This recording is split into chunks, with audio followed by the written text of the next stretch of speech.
Jai Shri Mataji, everyone. Let us together bow down to the lotus feet of our Shri Mother, raise our Kundalini and take a bandhan collectively.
Let us keep both our hands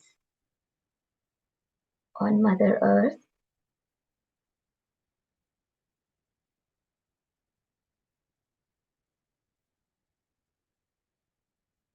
Silently in our hearts, request Mother Earth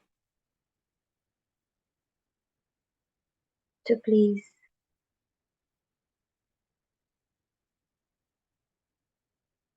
remove all the negativities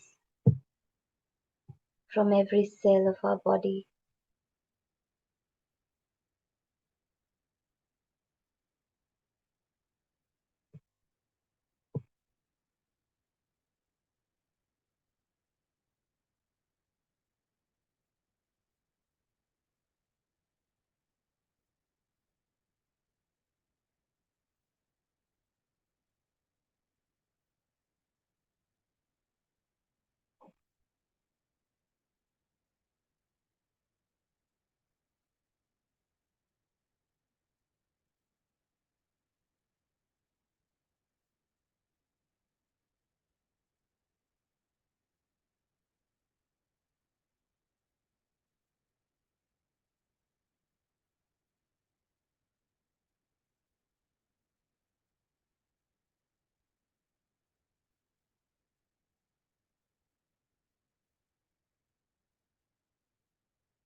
Gana Ganesh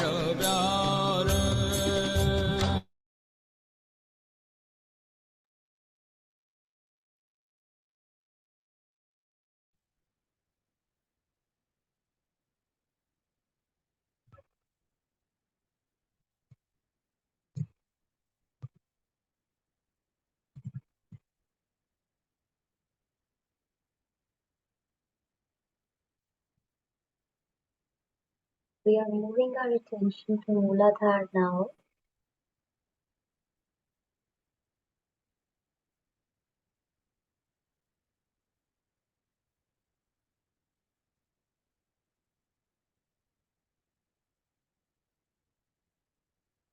Keeping our right hand on Mother Earth and left hand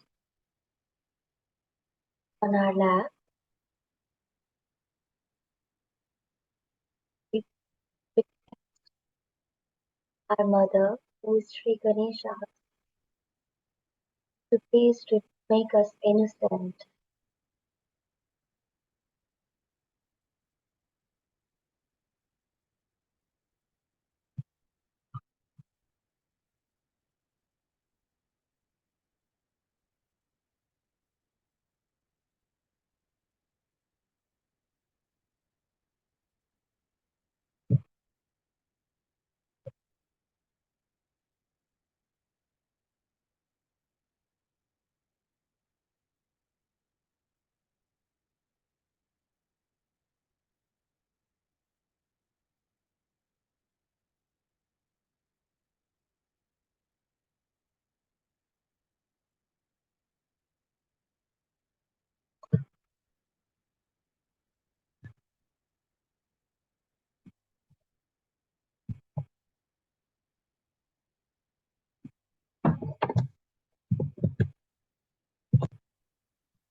Moving our attention to center Mooladhara.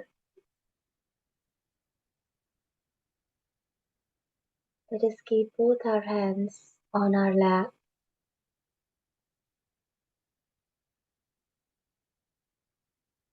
and silently we request our Mother to make us innocent.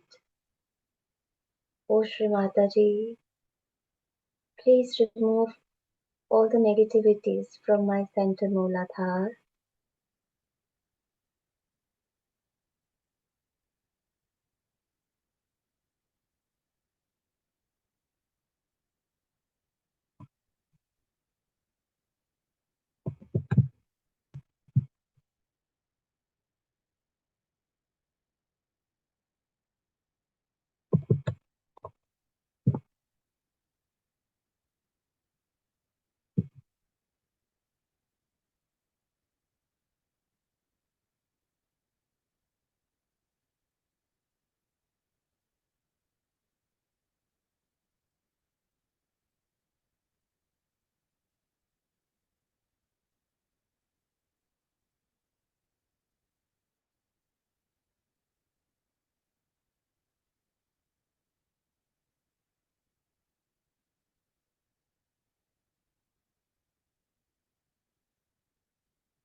Now slowly,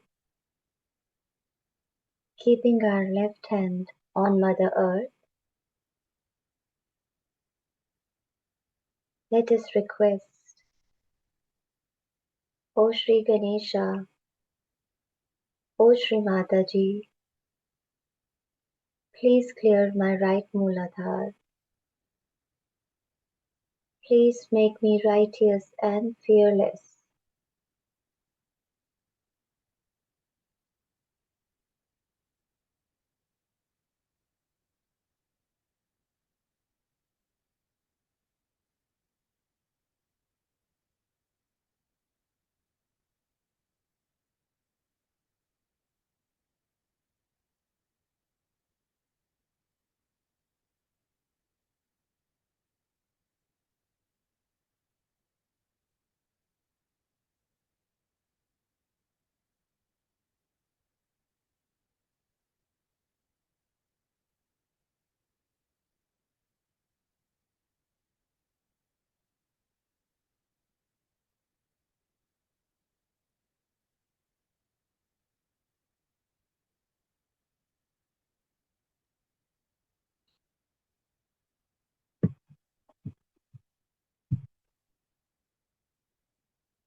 Slowly we can bring our hand back on the lap,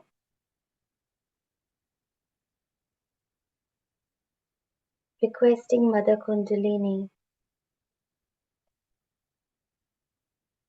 to raise up to the Sahasrara using our right hand. And when we move our hand, feel the enlightenment, all the chakras as the Kundalini Mother moves upwards. She is enlightening all the chakras, all the deities are awakened.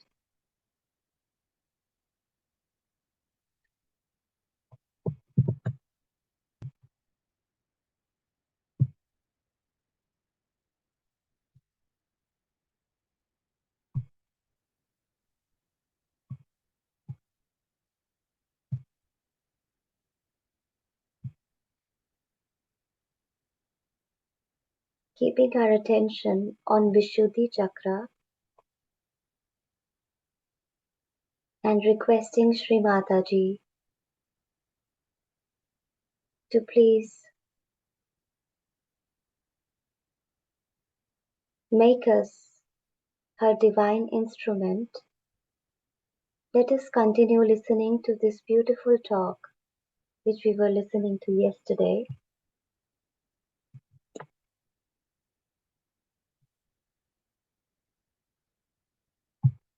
You watch the thing yourself, only just watch. Your attention itself is enlightened now. With that enlightened attention, you can just watch and stop the nonsense that is there. But we are always conscious that we are something great and we have to do this and we have to do that. Under these circumstances, what happens is that you become another problem.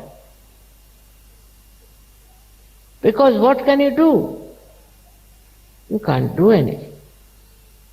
But what you can do is to watch. By watching and by just seeing things as they are, you really develop a very different state of being. Firstly, all such people who are just witness,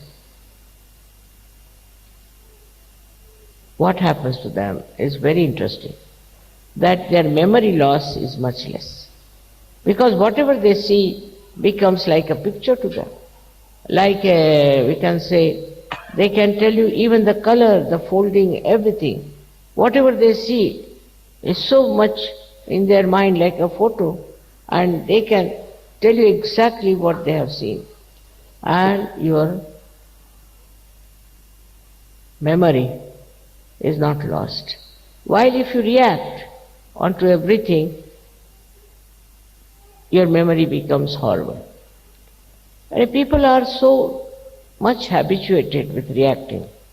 Like I know of one gentleman, he had a habit of reacting, and I was going with him in the car. So he was reading every advertisement, every name of every shop, every person, everything. He was just telling who is that, what is that, this, that. I was wondering, look at this gentleman, he's talking so much, what will happen to him? But ultimately I found that all such people who are all the time reacting become, actually they have, I think, senile decay, or maybe they become forgetful, very forgetful. But this is not the only loss we have. With this kind of people, when they are formed into a collective, they can be very dangerous. Because with that kind of a nature, they have to do something. They must do something, because after all, they are combined together for a purpose, or we can say for some reactions which all of them have built. In small things, in big things, you'll find people do like that. And some people who are very much developed in this kind of behavior can collect lots of people and do any amount of harm to others. I would get the picture of Hitler. For 9 years, this fellow was watching what wrongs Jews are doing. He wouldn't watch what Germans are doing, what wrong they are doing to the society. And that time the society also was very bad because they were having all kinds of licentiousness. Now he was noting down, these Jews are like this, they do this, they take money, they lending money, all kinds of things he got into his head. As a result of that, he built up a reaction into him that we must somehow or other see that these people go away from Germany.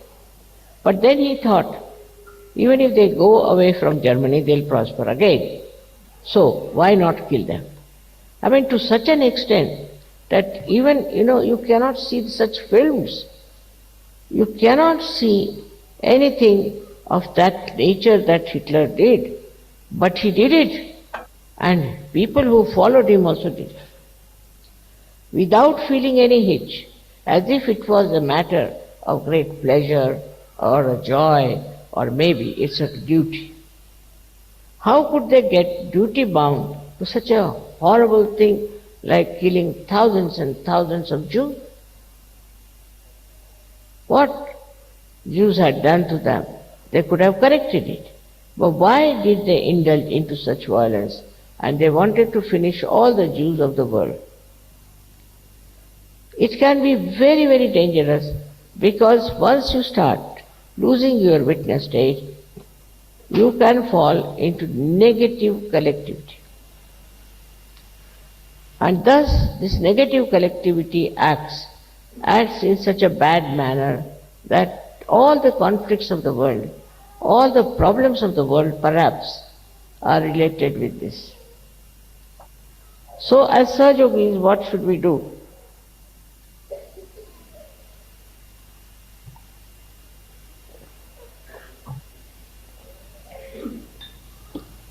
We should not react. We should not react. If you see something wrong, all right, you meditate on that. You meditate. If you find anything wrong happening, all right, meditate on that. If somebody is unkind to you, at that moment do not react. Afterwards, when that person is quietened, you tell him or tell her. Because at that time when he's so volatile or she's volatile, if you tell, nothing will happen. Gradually, I don't say always you can win over such people, but gradually you may be able to make them understand that it's wrong. It's wrong to do things which they have been doing. In a way, you see, the reaction to anything which is stupid also can be very self-destroying. Like some people have built-in reactions, like you have seen this Mr. Clinton behaving. I mean, you can't understand a man of his stature, of his level should have such reactions. But must be from his childhood, or I don't know how he built it up. Now he is in trouble. Very shameful. This also is, I think, perhaps comes from a very great indulgence into reactions. Why should you react? To a woman, I can't understand. Or to a man. And this is one of the biggest problems of today's culture, especially in all the developed countries. That all the time men are looking at women, women are looking at men. For what? Perhaps They look at women because they want to see how many women are looking at them. Or they look at men perhaps, maybe that how many men are looking at them. Why? Why is this happening? Because they have some inferiority complex in them, or that they want to attract the attention of everyone. I mean, horrible things are done these days to attract the attention of others, to get the sympathy of others. I mean, if you see the level of your awareness, where it goes, you'll be amazed. Like they say, one lady killed her 8 children just to get sympathy from others. Think of such horrible things people are doing. Now, if you want others to have reaction, you do this. That you want others to see you or to react to, I don't know, to give you importance, you can say. But what's the use of such an empty importance? But people are seeking. And is a very common disease of modern life. All the time, how you should look, how you should appear, how you should walk, everything is so stupid and wastage of energy. God has created human beings very, very different. None of them are copies, no. Even in the nature you find the leaves of trees. They are so unique, you cannot match them with another tree. So that's how human beings are created, differently. They are made like that. One has to accept whatever you are is all right. Why do you want to look like another person? This kind of reaction is extremely stupid, I think, that we are spoiling our energy and life for something absolutely worthless. Now you being Sahaja Yogis, your worth is great. You have come here to emancipate human beings from these silly ideas and foolish ways, the way people are behaving. I don't know whom to blame, but suddenly our attention has become very diversified. Our reactions have become very, very funny. One doesn't know why people react like that, and then why do we worry about what people react? All these things are not only on individual level, but also on a collective level. As a result, you see, new kinds of value system has been created. Now for a mother, say for example, she'll boast of how many men are running after her. Or she would think she's a great actress. I don't know what they think of themselves. And the way they talk about themselves is something surprising. If she is a mother, she has to be a good mother and she has to look like a mother. But they are so much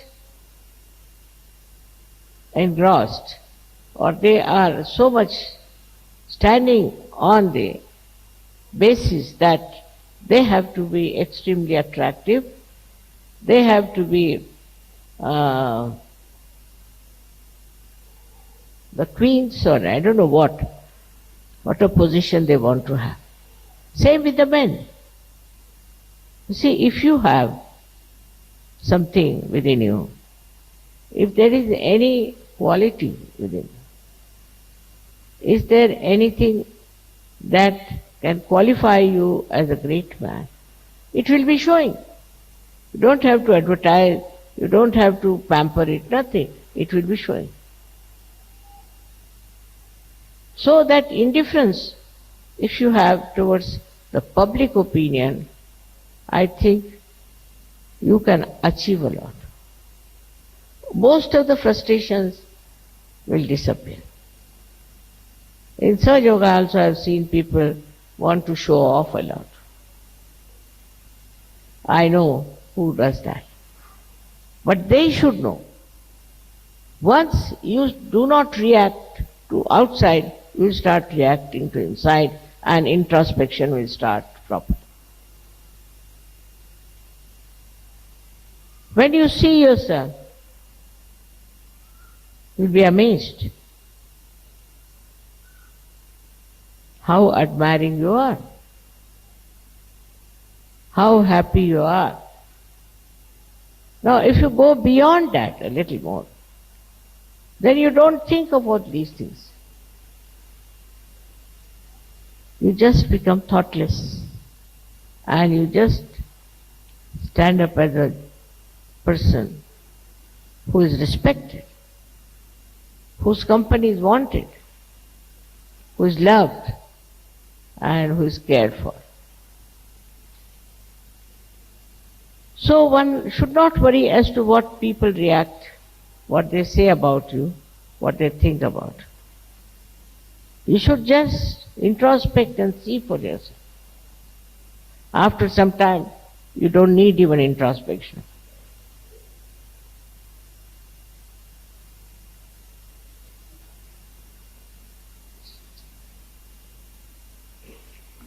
It is a kind of a state I am talking about, where Sri Krishna told Arjuna that I will not fight. So in between me and the army, my army, you have to select. So Kauravas said, no, we'll take our army. Your army. You give us your army, and we'll strengthen our army. But Arjuna said, I don't want army, I want you. You don't want to fight, it's all right. Because though he will be there in a witness state only, he won't be fighting, but his power will act. He doesn't have to fight. He doesn't have to do anything but his own power, which is outwardly is silent, but will act, and that is how we will win the war. So this power of witnessing, you all should develop. Try to develop it. That when you are reacting, stop reaction. Stop reaction about everything. You will be amazed.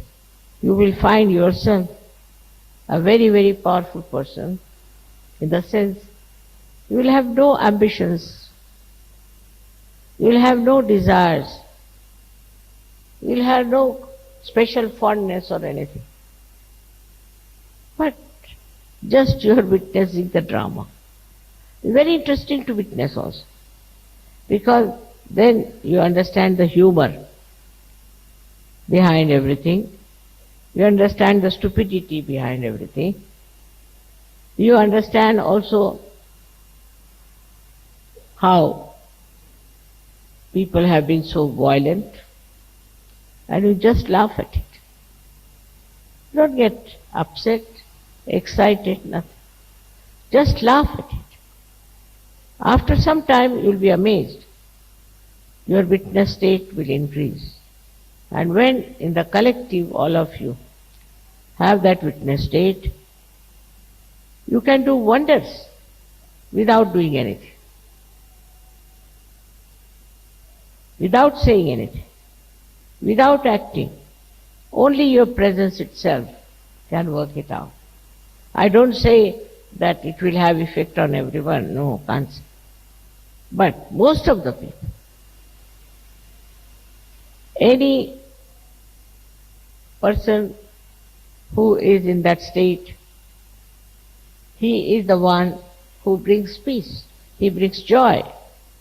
I'll tell you a story of a Sahaja who was going to another island He was living in an island for Sahaja Yoga work. And he found the whole sky was covered with very black clouds, thundering clouds. So just looked at them like this. And he said, wait till I come back. I'm going to do mother's work. He went to another island. He did the program, everything happened. And when he came back, he wanted to sleep. And suddenly it started raining and thundering. Even the nature understands. Nature understands that you are in that great state of witness. But if you are very ambitious, even in Sahaja Yoga I have known people who are very ambitious. They want to become leaders, I don't know what else. Actually, it's all a myth. All mythical things they want to get to and worry their heads about mythical things. Once you learn how to witness, you will know the myth, you will know the absurdity, you will know the Maya. So to overcome the problems of personality, the best thing is to witness. Practice witnessing.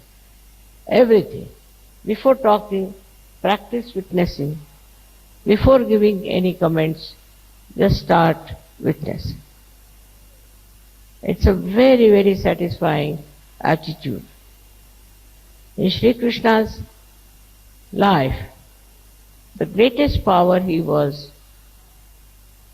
a witnessing personality.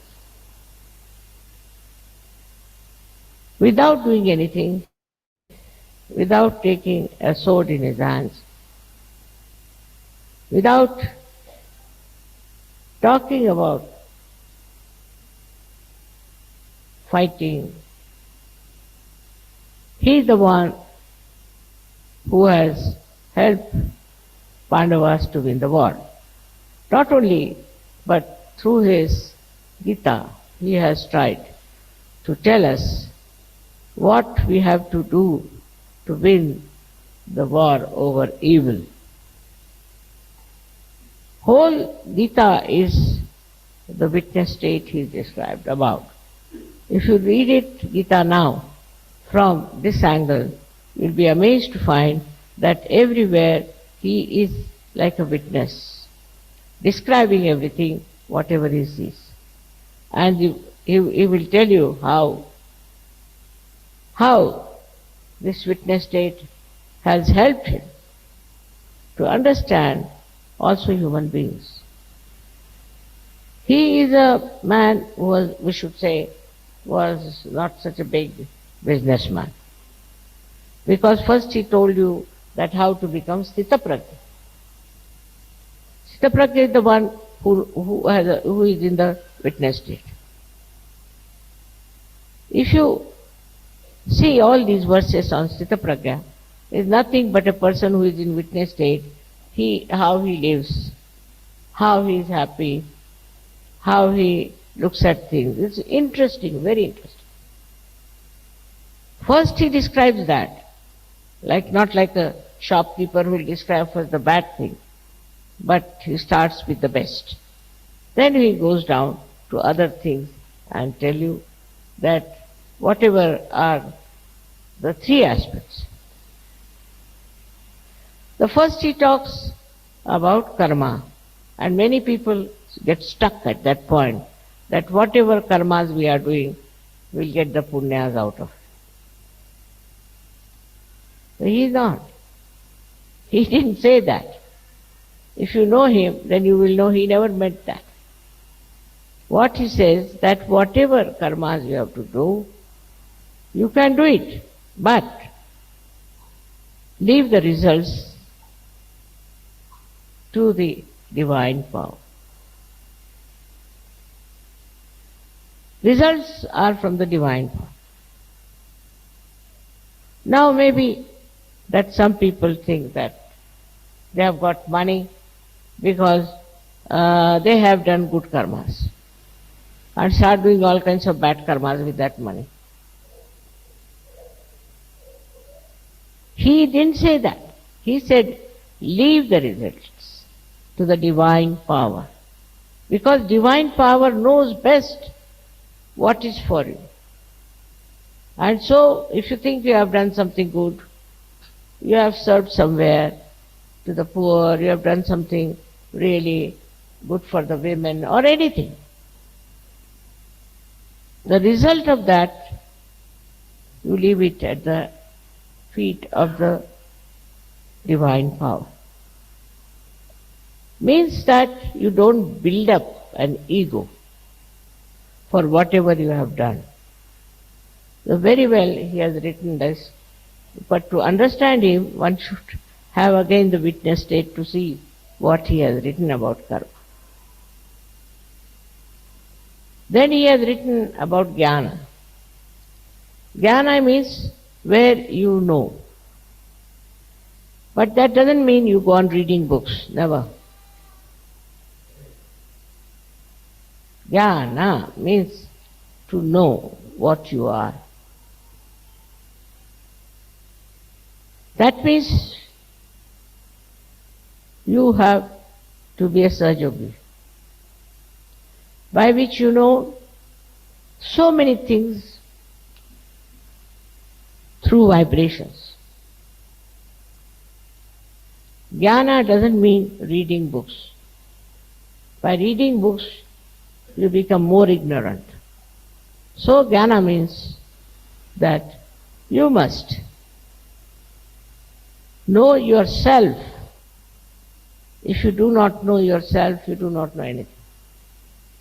So it comes to that you must get your self-realization. You must know yourself. It's the second thing he has said. Lastly, he talks about bhakti. Bhakti is devotion. That too is another trick of Sri Krishna, the way he describes bhakti. Now you find people on the street, Hare Rama, Hare Krishna, singing.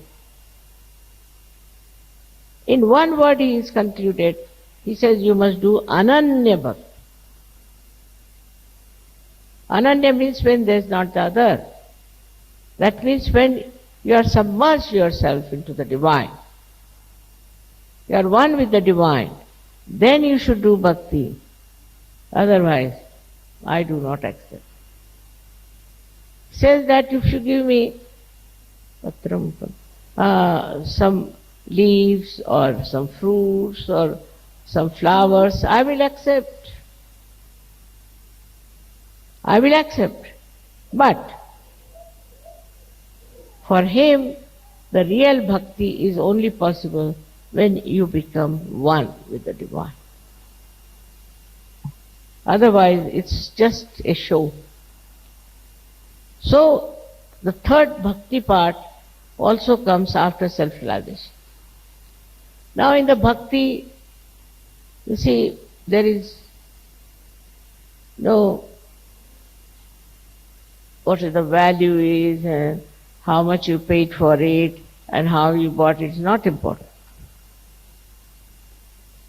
For that, and a great example is of Sri Rama when he went in the jungles. There was an old lady from the scheduled caste, means she was one of the Billini, as they call it. These people live in the jungles. So she brought some berries and offered it to Sri Ram. And she said that I have tasted all of them and they are not sour. All of them I have tasted. Now after tasting something in India, people call it's become not to be eaten. I mean, we cannot taste something, give it to somebody else. Not done according to Indian culture. But Sri Rama took it. He took it as a what? Beautiful fruits. I have never eaten such fruit. So, Lakshmana got very angry. Said, you stupid woman, you have eaten these fruits and that's what you are giving to Sri Ram. Why did you do that? So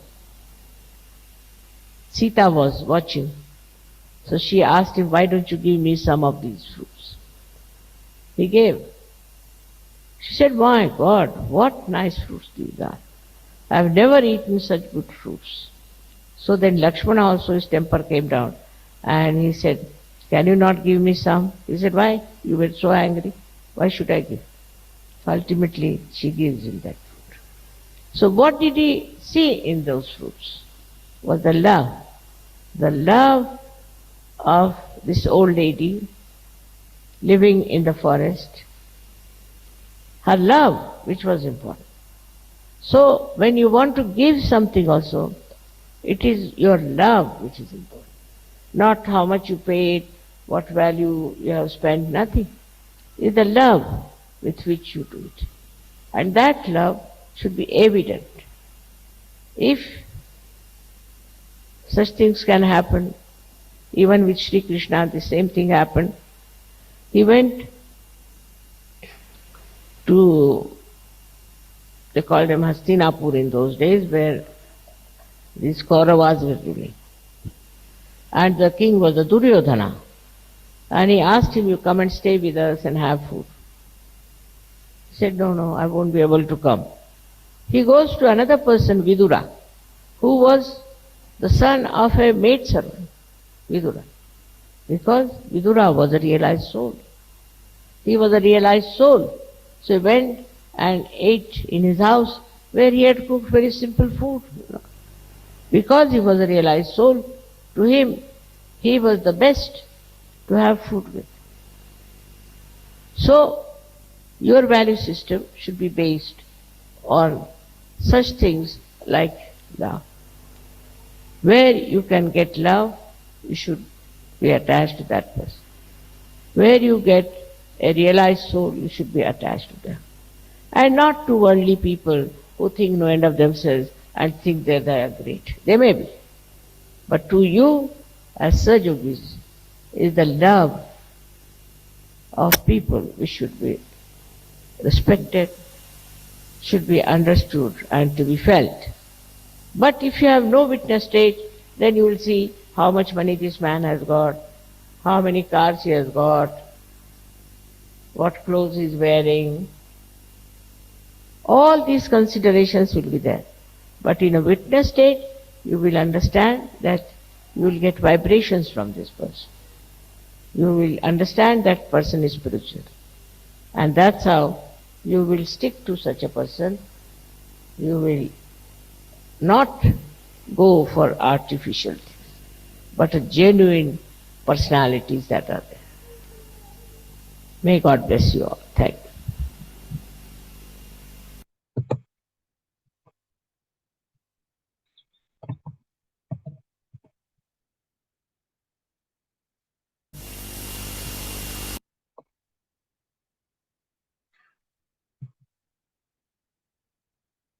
Let us join our hands and thank Shri Mataji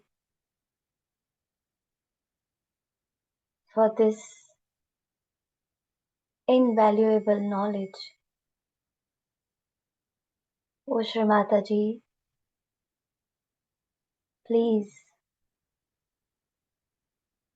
make us your divine instrument. Mother,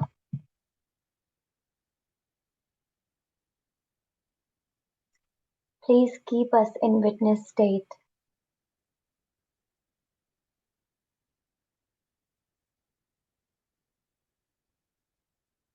Please guide us throughout the day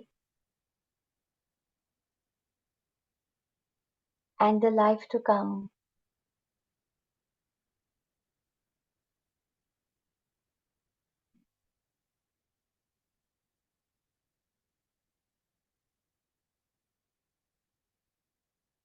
Let us together raise our Kundalini and take a bandhan.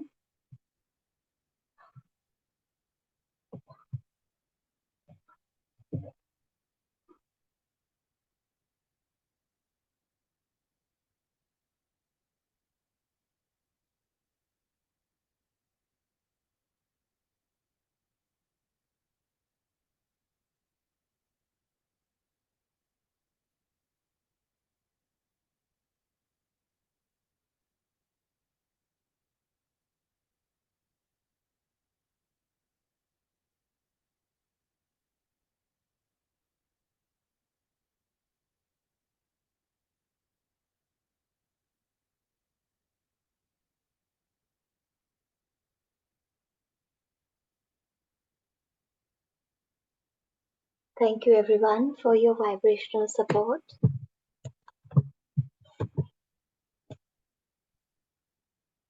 May you have a beautiful day. Jai Shri Mataji.